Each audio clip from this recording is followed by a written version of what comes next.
Happy Sunday, happy Sunday, happy Sunday. Welcome to the ninth episode of The Chop with Marvin Lee.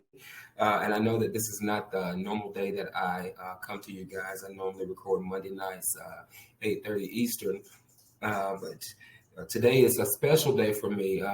Looking to be joined here shortly by my pastor, who's going to be the guest this week. And I'm going to give him a few minutes here that I'm getting started.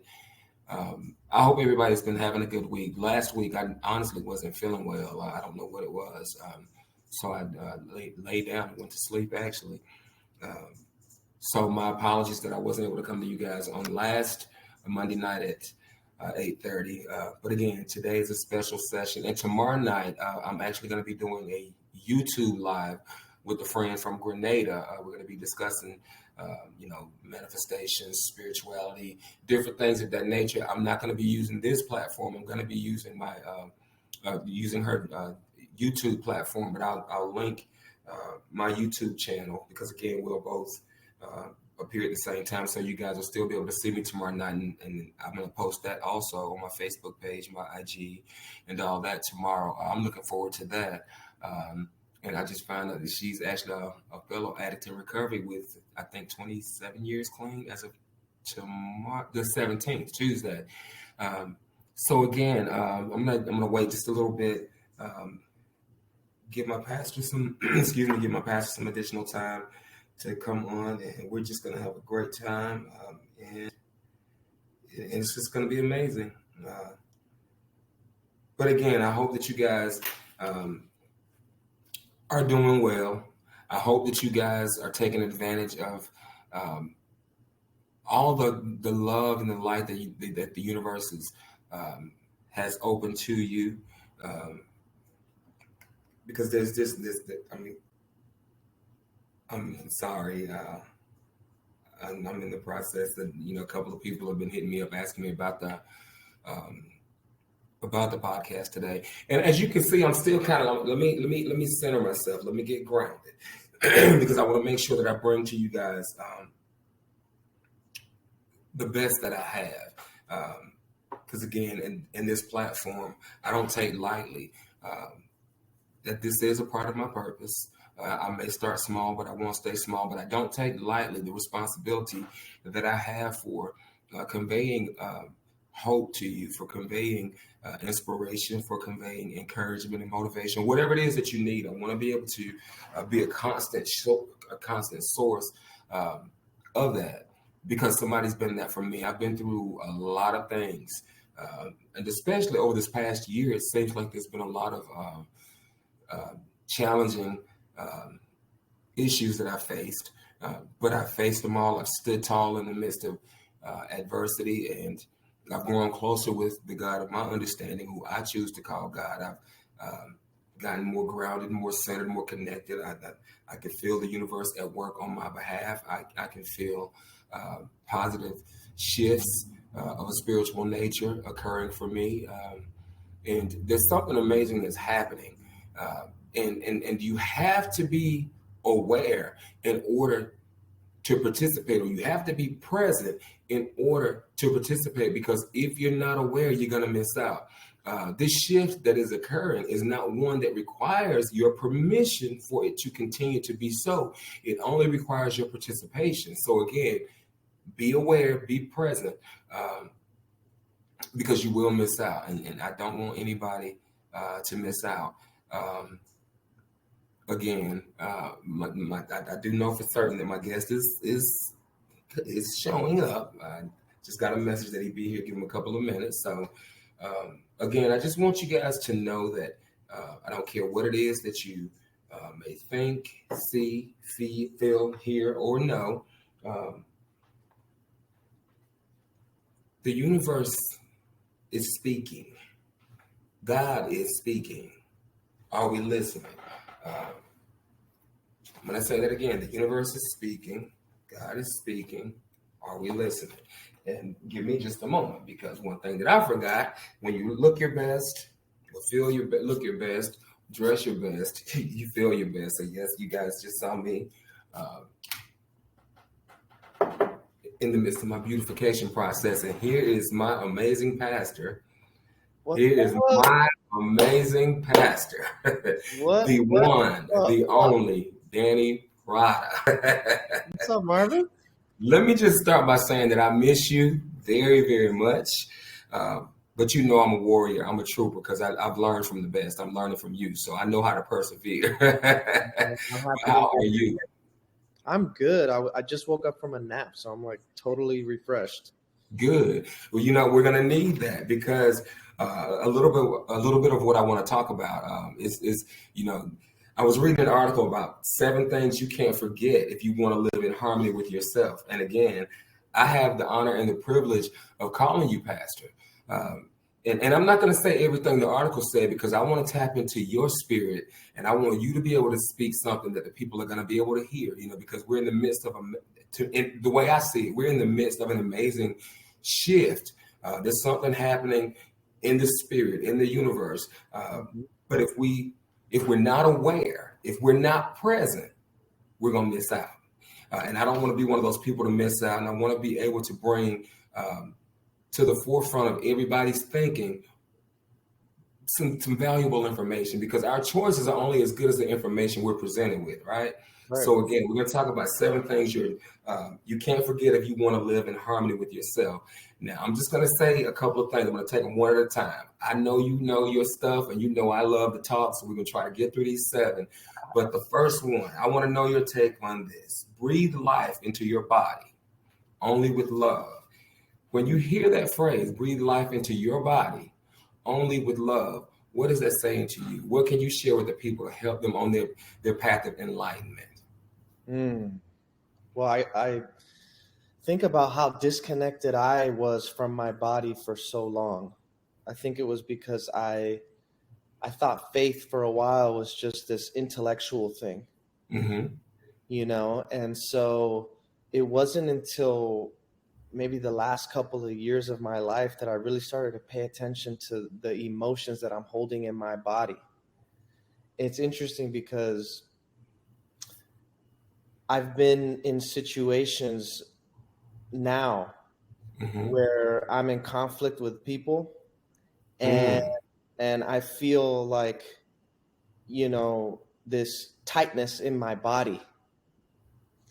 And when I was younger, if I didn't do something right, my parents would kind of yell at me, and I think early in those days, I just learned how to avoid conflict. I didn't like it. I didn't like disappointing people. So now when I'm in conflict situations, I feel this sense of nervousness, like actually in my body. And I've had to learn how to breathe love into my body in those moments and remind myself, hey, it's okay. It's okay if that person doesn't like you. Well, it's interesting. And I started smiling when you said that, and I was laughing a little bit to myself because what you're talking about, breathing life into our bodies, and this is what I love, how people don't understand spiritual things. And it's all of a sudden, if you do certain things, it's taboo. It's like, that's black magic, that's white magic, that's this. But what you're talking about, I was reading something just this morning, and it says energy exchange. So that conflict that you're feeling, when you say conflict with other people, the first thing you said is emotions. What people don't understand is our emotions are energy. And I was reading something that talked about energy exchange. It says when you respond to someone, you're opening an energetic connection with them and also other energies that match that. Sometimes allowing people to have their perspective of you or their reality, regardless of how distorted their perspective is, can be one of the best decisions to protect your inner peace. Ask yourself, is the response is worth it? And remember that you can always create closure within you. Knowing when to say nothing is a form of self-mastery. And there was another specifically, and I thought this was the one that specifically talked about our emotions, our energy. I'm not about to exchange. And it's I love the fact that you said that, because here lately, I'm learning if someone or something doesn't align with my higher self, I can't engage. And that conflict you're feeling, when I feel an emotion, that's just my body's way of saying, hey, vibrate higher. Shift the frequency that you're on, because this frequency that you're on is troubling you. And I'm from the Black Baptist Church. I heard a pastor say a long time ago, so you need to learn how to trouble your trouble. And I know that from the moment that I have a trigger and there's a response to that trigger, the space in between is my power. Right. And it's up to me as to whether it's not so much that I'm avoiding the confrontation, but it's that I'm acknowledging myself, I'm honoring my truth in that moment, and I'm making a choice to shift or to vibrate on a higher level. So most people think I'm avoiding confrontation. No, I'm choosing me. I'm choosing peace. So when you said that, that's kind of where I was. And then not only that, I know for me, and I don't know how you feel about this, a lot of times when we think that we're having a conflict with someone, it's not really so much per se a conflict with that person as it is God, the universe, is bringing you up higher, because everybody is not assigned to your destiny and everybody can't go where you're supposed to go. That's the truth. What are your thoughts on that? That's the truth. Absolutely. Boundaries have become important for me too over the years. Just learning how to protect my space and energy by not necessarily allowing everybody in all the time. Know when to say no so I don't overextend myself. That's important, And I love how you said saying no, learning how to say no. Some of us, because we want to be so accepted, we want to be loved. I mean, I've always understood that all attention is not good attention. And there's power in the word no. And a lot of people don't understand that no is a complete sentence and it does not require explanation. And so, again, when we talk about setting boundaries, that's something that I do myself, because it is a lot of times on the path of life, I've noticed is not so much that, well, let me say it this way. The path narrows depending upon what it is we're doing. And the reason the path narrows because many are called, few are chosen. It's not that everybody doesn't have the ability to do the same thing. It's that we don't choose correctly, or we don't listen to, pay attention to what God is saying to us, the synchronicities of the universe. We're not thinking about the alignment. We're not vibrating higher. We're not shifting the frequency. We're just going with the flow. It's easier just to blend in than it is to stand out. Right. How do you feel about that? What are your thoughts on that? Yeah, well, sometimes, when we avoid conflict with other people, when we try and avoid the war with other people, we just create a war within ourselves. Yep. I knew you were going to say that. It's like at some point, you just got to say what you need to say, deal with what you need to deal with. And yeah, the other person may not respond the way you think they should or the way you want them to, but at least you're tackling the situation so that you can move forward from it. Right. And something I've come to understand about the response of the other person. I'm not responsible for what you say or for what you do. I'm only responsible for my response. And again, the way I respond when I choose me, when I protect my peace, I just choose to vibrate on a higher frequency. I'm not entering into the chaos with anybody. I'm not pursuing the drama. I understand that I attract what I am, not what I want. So I need to make sure that I'm as serene as I possibly can be, that I'm as peaceful as I can possibly be, that I'm as hopeful as I possibly can be, that I'm as positive as I possibly can be, because those are the things that I'm shifting or causing to be drawn to me.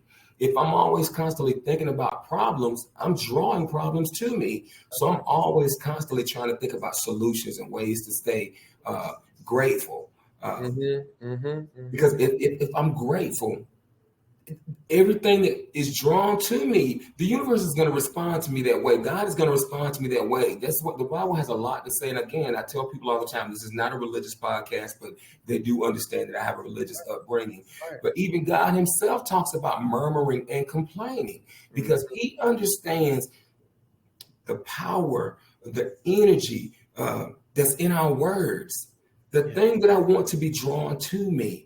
The moment that I open my mouth and I begin to murmur, grumble, and complain, I'm shifting it away from me, you know, or whatnot. But anyways, number two, we're going to do this one. Number 2, decide your own self-worth before others do. That's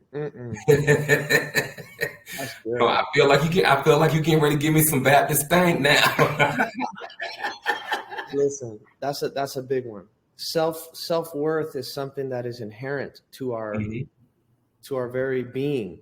And it's not dependent on anything or anybody else. If we look outside of ourselves to find a sense of worth, you know, that sense of worth is going to be built on shaky ground, on a very shaky foundation. Right. You know, your worth, your value, your dignity comes simply by virtue of the fact that you're a human being and you're breathing right now in this moment. You know, and the best thing that you could do for your own well-being and peace of mind is to detach your sense of worth from your possessions, from your achievements, from the things that other people say about you, your net worth, because that's how the world defines people. That's for sure. And judges people and evaluates people on that basis. But everything like that comes and goes. Everything comes and goes. Well, it's interesting. I have an affirmation that I say for myself. I am light. I am love. I was made with divine intention. I'm going to park it right there for just a moment, because when I say that, I was made with divine intention. For me, what that says is I was delightfully made. I was excitedly made. So the excitement and the delight that went into me being made or me being created, that is at the core of who I am as an individual. So my divine creator gave me worth in the beginning. I just have to stay connected to and committed to that, because who did God say I am? If God has already said, all the delight, all the excitement that went into making you, that went into making me, that is still present. And it's not to say multiple things can be true at the same time. I have delight, I have excitement at the core of who I am, but I've still gone through challenges. I've still gone through situations. I've still struggled. I've still done all these other things, but it doesn't negate, nor does it change the fact that I am still a being of delight. I am a being of excitement. And that's where my gratitude comes from. So could it be that we forget who we are? That's right. In the face, when I go through a storm, when I remember that delight, or when I remember the excitement that is contained within me, I can go through that storm without the storm going through me. That's it, brother. So anyway, y'all can tell this is my pastor. And shameless plug. I forgot to say Heartway Church. I forgot the address. You know, you might want to tell them that address. I know where it is. That's right. Online, everything, people can find us online. And I'm going to post it later on too. But number three, this one is huge. Accept your loved ones just as they are. Yeah. Why is that huge? Well, the first step is to accept yourself as you are. You can't accept yourself as you are, you'll never be able to do that for other people. Absolutely. You know, but once you take that first step of really accepting yourself as you are, now, you know, the way that you interact with other people, that shifts and that changes, because, hey, I realize I'm not perfect. So if I've accepted my own imperfections, it becomes easier for me to do the same for other people when I see it in them. And here's the bottom line. As much as we feel like we can fix people and change people, that is not in our power. That is not in our ability to do. And so we can try, and we're going to get very frustrated in the process. Absolutely. It's better to allow people to be who they are and to be where they are. That's really what love is. Love is freedom, to provide people the freedom to be who they are. So rather than putting my energy in trying to change you, I want to put my energy in changing whatever I need to change about myself so that I can be okay, whether you ever change or not. And I love how you said that. You know, I can't fix, manage, or control anybody. That's right. Control is an illusion as it relates to other people. Half the time I can barely control me, but the one thing that I do know is the only thing in this life that any of us are 100% in control of is our attitude. That's it. Everything else, my attitude is going to dictate how I show up, how I connect with God, how I connect with other people. And you were saying something in terms of when I accept myself first, what I'm actually doing when I can accept myself, how I am. I know that I'm human. I'm a spiritual being having a human experience. I'm not a human being seeking a spiritual experience. I'm saying that everything that I am deserving of, everything that I am seeking on my path of truth, if I'm seeking empathy, if I'm seeking compassion, if I want all those things, I'm looking at ways that I can accept other people, tolerate them just how they are, just where they are, because everybody has to go through their process. And you alluded to this earlier. I'm not going to compare my inner self to somebody else's outer being, because I may just be comparing myself to a dressed up garbage can. That's right. I'm so worried about,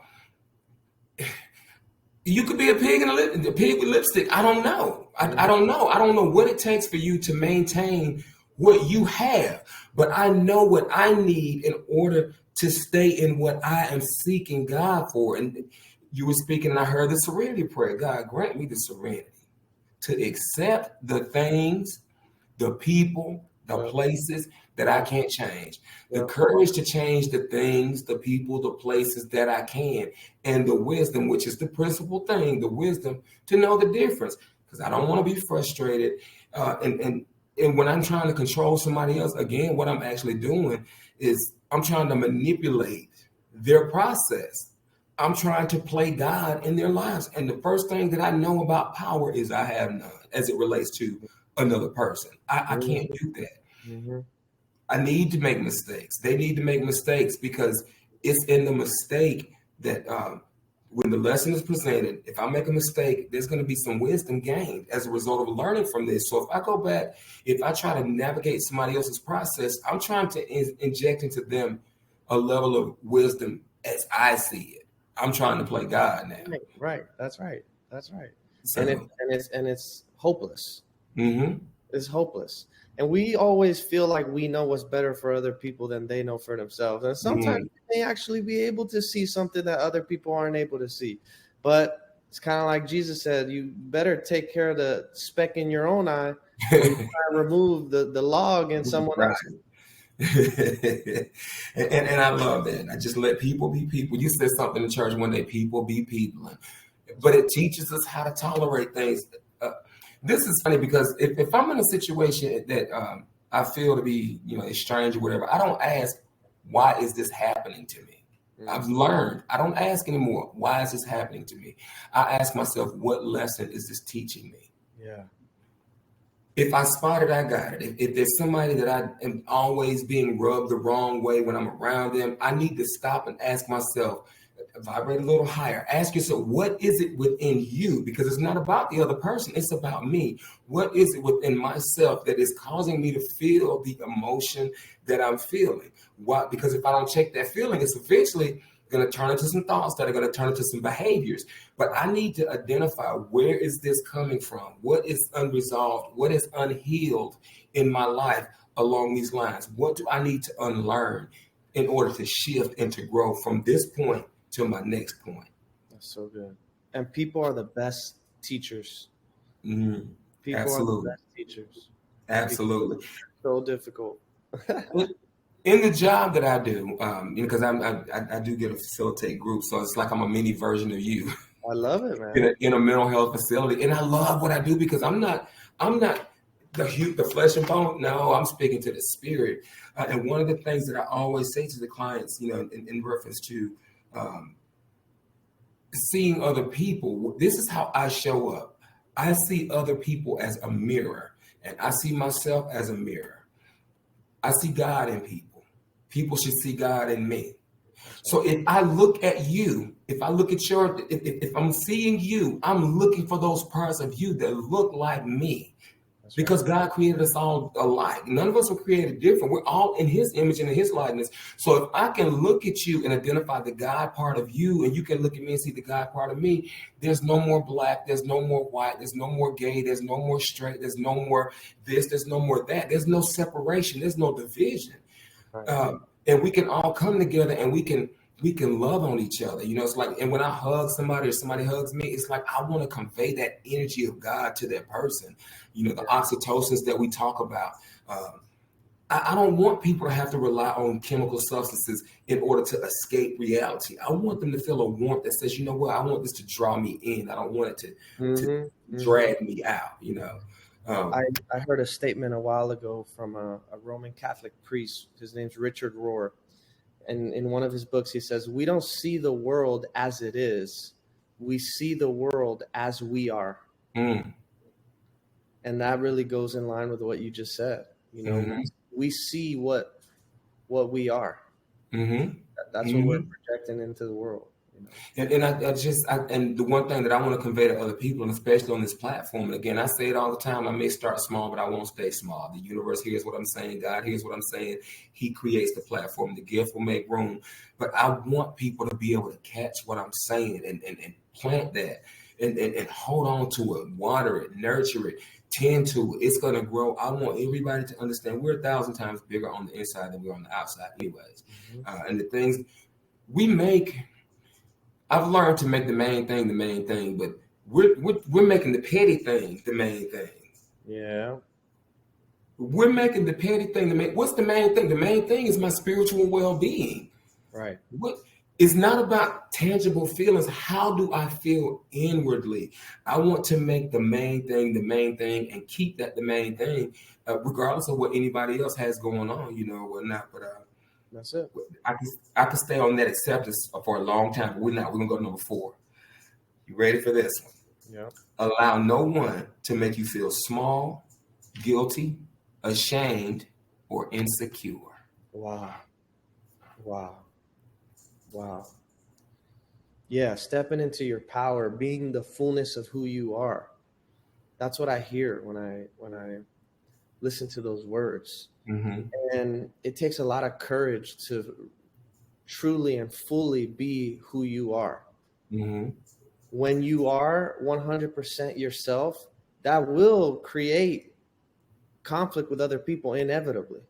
I used to think that if there was somebody who didn't like me, that there was something wrong with them.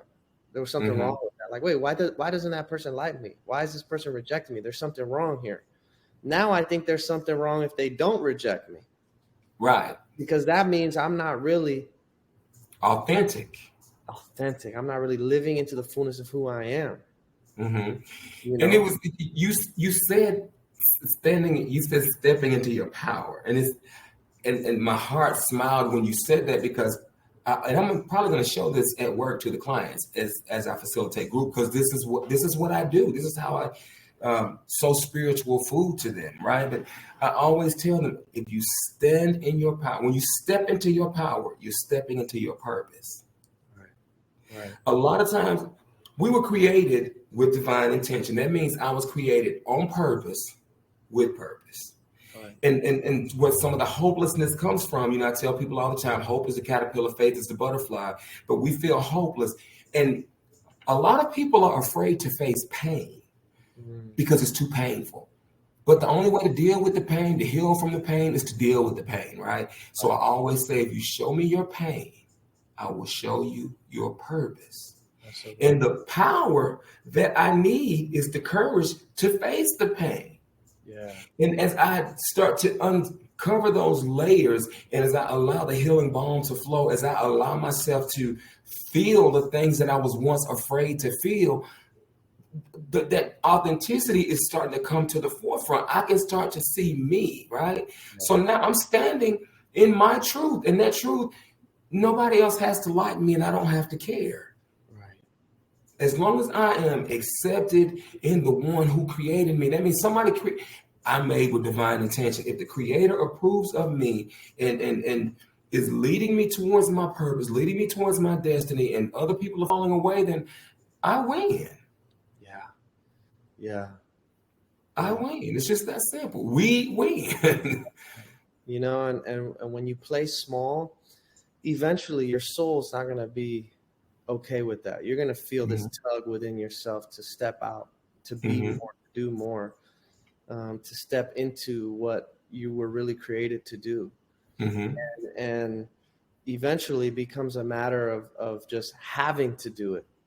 You know, your purpose just pulls you into it. You know, it's funny that you're saying that though, because you know, we say this all the time, and I'm feeling this more lately than I ever have at any other point in my life, just going with the flow. It's like you got to go with the flow, to grow with the flow, and then you'll just be in the know. That's what I said that the other day in group. Somebody asked me to repeat what I said, and it's just, you know me, I say things and it comes hot off the presses. I'm like, I can't say what I just said again because you got to get it the first time. If you don't get it, you just is gone. But I'm learning. It's almost like an autopilot situation. And I'm not in the pilot seat. You know, it's like Jesus take the wheel. No. He ain't my co-pilot. None of that. God, I'm connected to you. Wherever you want me to go, wherever you want me to flow, I'll go. Because you'll show me what I need to know, and I'll be able to show up. And I've seen this even with you on Sundays. Like you never know what people need to hear, but you have to stay connected to God to be able to deliver the message, because you got a flock of people that everybody, you know, we may need to hear a common theme, but then there may be this one over here that needs to hear a specific message, and that one needs to hear a different message, and that one needs to hear, you don't know that. But at the end of the day, we are like supercomputers. God has to download to your spirit, you know, the programming that others are drawing out. This is how we don't understand the energy and how powerful we are, because I can draw things out of you. You can draw things out of me. Like even with the guy who had the issue. No, it was the lady with the issue of blood. Who was the guy that? No, it was the lady with the issue of blood. When she touched Jesus, the hem of his garment. He said, "Who touched me?" And it wasn't so much the physical touch that he felt; it was her faith. It was her energy. He felt that, and there was that transfer, and in that transfer, that's how he knew. I mean, he is the Son of God, yes, but that is part of how he knew somebody touched him. So you feel people that are touching your spirit as you're touching other people's spirits, and you can draw things out. It's like the spirit is a well of living water, and people are drawing out the things of the deep. Deep calls to deep. And I am learning more so how to be okay with being alone in that process, because the more energy that is around me that is not conducive to that process, to enhance it, such as you as my pastor, because you are there, you understand it, God. I do believe God connects us with the people that are supposed to be in our lives. Everybody's not assigned to my destiny. Everybody's not assigned to your destiny. And when we try to bring people along for the ride that aren't meant to be there, that's where the conflict comes from. Or if we've been around people for a while that now this season is beginning to shift, that conflict begins to arise. You know, I'm just starting to pay attention, and I'm okay with me. And that's why I'm able to pay attention now, because before, and I think you mentioned this briefly earlier, we start worrying about what other people, their perceptions of what we have going on. And you're not going to make me feel small. You're not going to make me feel guilty. You're not going to make me feel ashamed. I'm not insecure, because I have been chosen. I have been accepted. This whole thing comes down to identity. Where is your identity? What is your identity in? How do you see yourself? That's it. You gotta have that question answered. Then you're ready for what the world has to throw at you. But if you don't know who you are, forget it. Other people will try and define you and tell you what you can or can't be. And that's when you get limited, very limited. Right. When you believe, and then we're upset. We think that we're upset at everybody else when we're really upset at ourselves, because we lack the capacity or lack the ability, or we refuse to step into our power to be who we were always meant to be. And then on that note, number 5 says, expand your heart and your mind with books, education, and constant learning. I know that's you in a heartbeat. When I read that, that's all of us. But I see you. We have to have teachers that demonstrate these things, and Yes. you always see me. I got a notepad, I got a pen. And I'm old school. I like the age of technology and all that good stuff. I like the fact that I can have my phone in my hand and keep up with the scripture. But it's just something about having pen, paper, notebook, and that Bible. It's just something, and watching you and listening to you. And he said this. Let me write this down really quick. I don't have time to try to text myself a minute. I don't notes. No. How do you feel about the educating the mind? When I think about my life, one of the saving graces for me has been my curiosity. Always being curious, always keeping that beginner's mind, as they say, that has literally saved me from belief systems that are harmful and toxic and narrow and rigid and limited. But that's what everybody around me kind of believed, or that's what I was taught was true. And so it's just what I went with. But then when you start practicing this curiosity, you start expanding your mind. That's what it means to be open.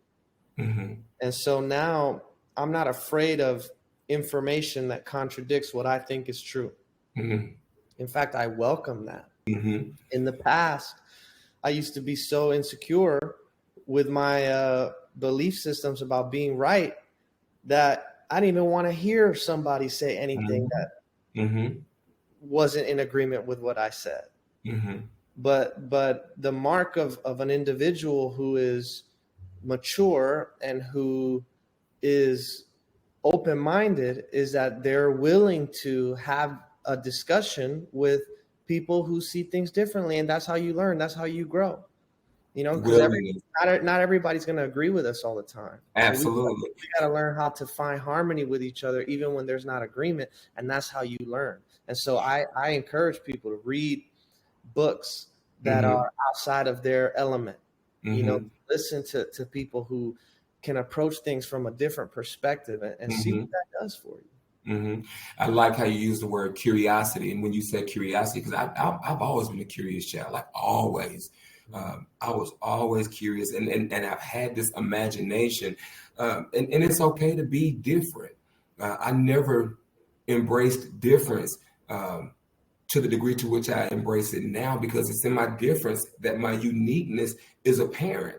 I try to get people to understand uniqueness. None of us have the same fingerprints. None of us have the same DNA makeup, and I say be unique. And the way I like to spell that out is Y-O-U-nique, unique. There's only one you. God was deliberate in creating you. He was intentional in creating you. He was delighted to create you. He was excited to create you. There is only one you. And if you are here, it is because you were specifically meant to be here to contribute. All of that, the essence of what makes you you, it is needed here. We all have that niche that we are. I can't go where you can go. I can't do what you can do. You can't go where I'm going to go. You can't do what I can do. Now, we can impact and influence each other because we're connected and, we're like-minded and everything like that. But God created you because he knew that there was going to be something specific to you that you would be able to accomplish, and so on and so forth with us. And I look at it like that. Again, I go back to God loves me. And as it relates to information, whatever I need, whenever I need it, whether it's a book, I can hear a quote, a line. You've done this a lot of times from the pulpit, and I'll write a phrase down or something I'm thinking during the week you were talking about, and I'll go get this book, or somebody will say something, and I'll go, like somebody was just talking to me yesterday about the Akashic Record.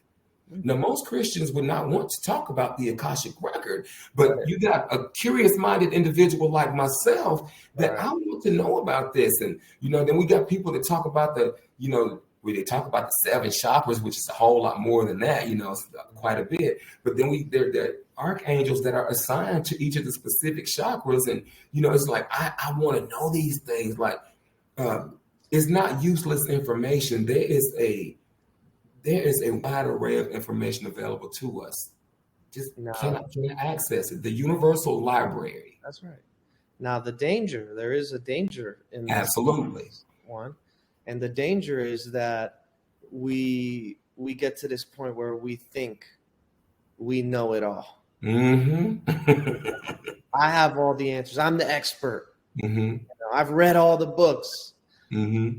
And what people oftentimes don't realize is that you can grow in your knowledge, Mm-hmm. and there still be a gap between what you know and how you live.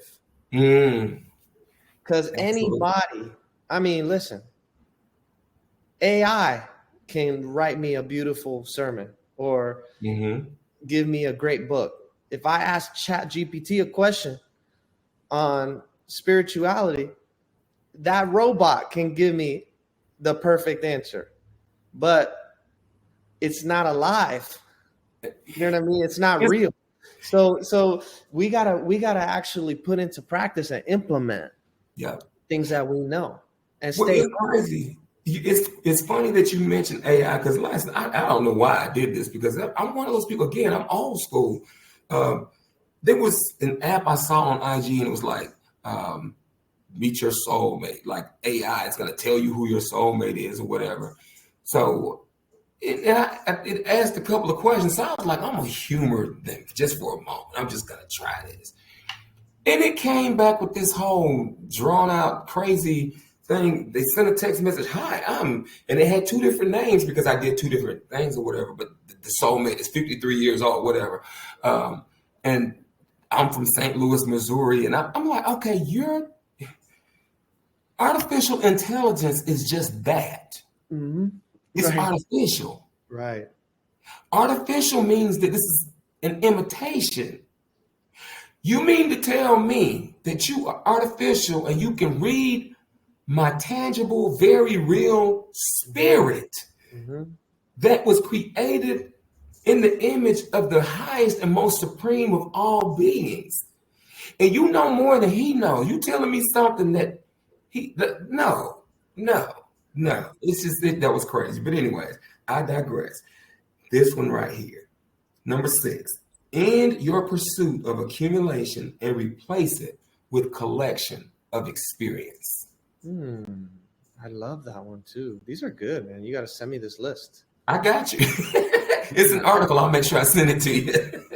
Well, you know, in my line of work, I do a lot of funerals. I'm around grief and loss and death on a daily basis. And a lot of times people ask me, like, how do you do that? You know, how is it that you're able to be around so much death and grief and loss and still keep it together? And what I always say back is that it actually teaches me so much. It teaches me so much. And one of the things that I've learned being in funerals is, you know, when a loved one passes away, they're almost never remembered for all that they had or all that they accomplished. What people share about the loved ones that they lost is the experiences they had together. And sometimes it's the smallest, most seemingly insignificant experiences, but that's what people carry with them. You know, so that's what ultimately life is all about. And of course, please get as much as you can, you know, absolutely, for sure. You know, do what you can to have more and be able to do more as a result. But what's most important is in life is how you're experiencing this moment to moment and who you're experiencing it with. That's what matters. That's what you get to take with you. Well, and I know you with the heart that you have. This is where people don't understand when we talk about purpose. When we talk about, you know, the power when you step into. It's funny when you utilize your power to step in your purpose. Your divine creator gives you more power to carry out your purpose. So you know, most people are like, well, I couldn't handle that. This is not meant for you to handle. That's not your calling. So, and we need the undertakers. We need them. Chaplains, we need the pastors, we need the fire. We need people that are going to see the gory stuff that most of us can't handle. And there carries with that a specific anointing, a specific power and energy, whatever it is. And you are a compassionate person, and you're empathetic. And we've had conversations before, and I know like most people, one of the things that I love the most about you is that you have this courageous ability just to, like, I don't have to fit in with everybody else. I'm okay in my own skin. I don't have to say what you're saying. I don't have to agree with what you're saying, but I don't have to argue at the same time, because at the end of the day, when we walk away from each other, I'm not going to unknow what I know. I'm not going to unlearn what I've learned. What I can do is take what you said to me, and I can mull this over and figure out what pieces or what parts I want to hold on to and what I want to discard. That's right. Because you're a garden, I'm a garden. Look, pick my fruit, pick my vegetables. Any garden, you're going to have insects, you're going to have weeds, you're going to have whatever. But at the end of the day, it doesn't negate the fact that it's a garden. Right. You're going to throw the person all the way away because of some information they gave you that didn't agree with you, So, and I learned to think like that. But again, I watch you. I watch people like you. I don't care how much you know until I know how much you care. That's right. And that's the key phrase for me. I don't care how much you know until I know how much you care. But, and you said this too, the danger in this is that know-it-all syndrome. Right. Humility. That's right. I never want to see anybody else as less than me. And I automatically know I'm not less than anybody else, but I'm just thinking of myself less. I'm thinking of others more. Yeah. And that's how we stay connected. That's how we know we're human. Right. And that's how we allow our spirits to do what they were designed and created to do. All that compassion, empathy, love, hope, encouragement, that flows from the spirit, and it manifests in the natural or through the flesh or whatnot. So I just want to continue being who I want to let my delight and the excitement flow forth out of me, because it's there. That's it, brother. All right, we got number 6. Number 7. Lucky number 7. Give yourself permission to be human, to be who you are, just as you are. Yeah. These all tie together. Yes. and we've touched on this a little bit, but giving yourself that permission to be human. Wow. We're so hard on ourselves. Mm-hmm. We are our own worst critics. We beat ourselves up so bad. Mm-hmm. And we're always just doing the best that we can with what we got. Mm-hmm. Go ahead. Now, I was gonna say, I always, and I love things that are repetitive, and I say this a lot in group. That's because God means for it to be said over and over again. You are neither good nor bad. You just are. Yeah. When I learned to stop identifying as good or bad and understanding that I just am, there are good attributes, there are bad attributes, but all of those attributes make me who I am. That's right. And I love me for who I am. I've learned from the good and I've learned from the bad. Mm-hmm. That's where my wisdom has come from, and whatnot. But you were about to say something. Yeah, we're neither good nor bad. But and another thing, put down the hammer and pick up the feather. What do you mean by that? Be gentle with yourself. Yes. Be gentle with yourself. Yeah. And if I'm gentle with me, then I'm definitely gonna put the hammer down when it comes to somebody else. I'm not gonna try to. Let me be gentle with them too. That's right. And for me, like, I'm learning how to even be grateful for my karma. Mm-hmm. Mm-hmm. You know that principle: you reap what you sow. Yeah. So sometimes we'll take certain actions that end up bringing consequences that aren't the funnest. Mm-hmm. But when those consequences come, hey, I'm paying attention. Mm-hmm. That consequence is teaching me something. It's teaching me what to avoid. It's like you touch the hot stove in the kitchen and you're like, whoa, okay, let me not do that again. So as hard as it is to deal with the consequences of my own imperfections sometimes, I'm grateful that those consequences are there so that I can course correct. Absolutely. And it's important to be gentle with yourself in this process of course correction, because the rest of your life will be that. And the one thing for me, and I love how you say that, the course correction, and this the awareness is so huge for me. And I've shared before that, I struggled with addiction. And, a lot of times people say that insanity is defined as doing the same thing over and over and expecting different results. And it's like, for me, that's not insanity. Insanity is knowing what the results are going to be, knowing what the outcome is going to be, and saying, I don't care. I'm going to do this anyways. It's not that I'm expecting a different result. But for me, I don't want to have a license to just go out there and keep doing what I want to do just because I want to let me test this theory kind of thing. Because the goal for me is to learn the first time. Right. Because as you were saying a moment ago, time is so precious that all we have of time is memories. Yet we say that, time is so bad. Like, I had a bad day. And now this is going to sound deep, but it's not that deep. I love asking people, if I say, how's your day going? Oh, I'm having a bad day or whatever. And I say, you're not having a bad day. You just have a bad attitude about the day. And they'll look at me and I'll break it down. I'm like, there are 24 hours in a day. The day consists of time. It's 24 hours, however you want to break it down. But that's time. Time is neither good nor bad. Time is priceless, right? Time is one of those things that is so valuable that once it's gone, we can't get it back. Right. We can try as hard as we want to get that time back. But once it's gone, it's gone. All we have now are memories of that time. So what I choose to do is to say, I'm not having a bad day. I'm grateful for the time that I have. This 24 hours, I will be present in this moment. And the memories that I have to utilize to seal this time, I'm going to do just that. And like with the death of a loved one or whatever, my dad's 35 years, they've been gone now. On the 22nd of this month, it'll be with 91 to now, it's what, 27? No, wait a minute, 88 to 3, 35, 33. Let's just 33. 91 to now, it's 33 years. I think my math is way off. Hold on. Yeah, actually, it's close. Wait a minute, my dad died at 88, that's 35 years. My brother's 91, that's 3 years off 33. Is that 30? 32. Yeah. It'll be 32. There we go, 32. 32 years that I've lost my siblings, 35 that I lost my dad. Longer than that, since 84, my grandfather. I got an ancestor altar. I got a picture of my grandmother, picture of her sisters, my dad, my grandfather. The point I'm making is all I have is memories of that time that is so valuable that I cannot get back. So I want to, what is the word I'm looking for?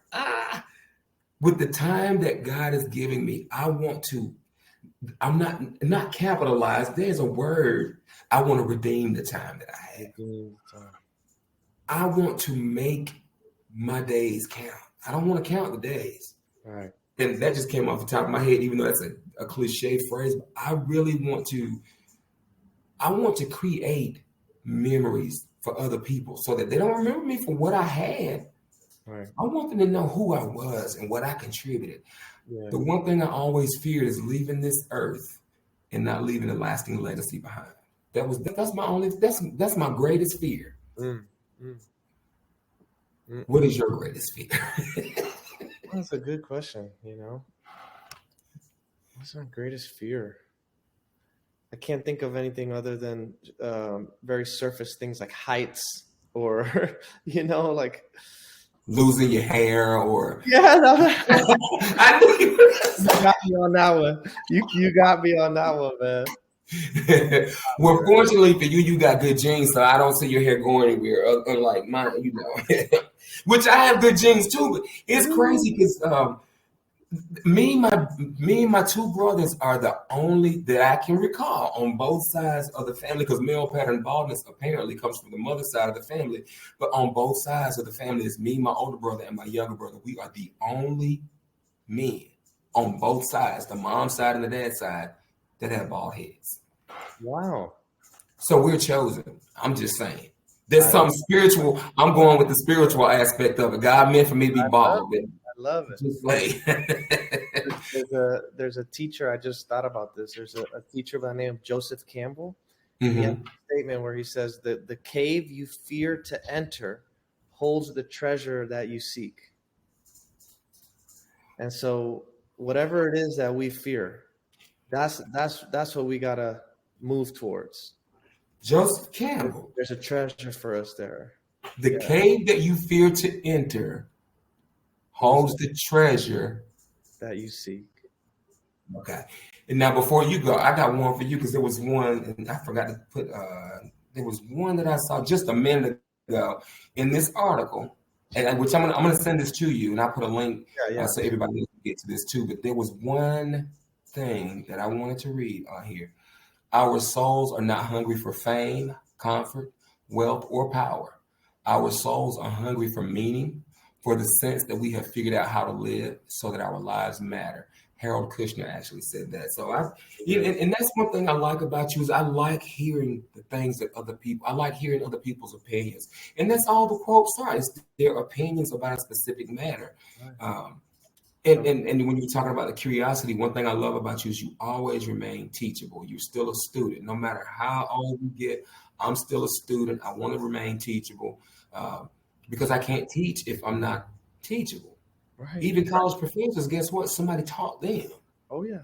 And now they're teaching other people, and they constantly are learning and relearning. So this has been one of my favorite episodes. And I actually got to see my pastor's face today. Gang. Well, but no, I'm going to be back with you guys real soon. I love you. I appreciate you. I adore you. I admire you, all that good stuff. Thank you for coming on here. But before we go, because I always, you're busy on Monday nights. Well, when I see you in person, I'll tell you all about it. Like, I have a new friend in Grenada now. She's just a lot of stuff. We got some catching up to do. That's all I'm saying.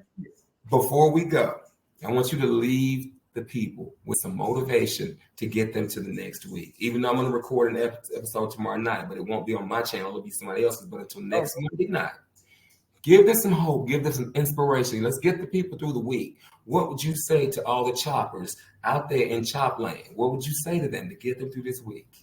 Here's what I'll say. Be present. Be in the moment. Don't worry too much about what's going to come next. Give yourself fully to what's in front of you. That's how you get through it. It's one step at a time, one moment at a time, one day at a time. And if you can muster up enough strength just for this next moment, that's really all you need. That's good enough. That's it. All right. So everybody, I knew y'all would love him. I can just feel the love coming through the screen. This is my pastor, Danny Prada. This has been the 9th episode of The Chop with Marvin Lee. Again, this week is going to be phenomenal for all of us. Stay in the moment, as he said. Be aware of the shift and let yourselves be shifted. Pastor, thank you. I love you. I'll see you soon. Love you too. This was awesome. Appreciate you. I love you. Bye.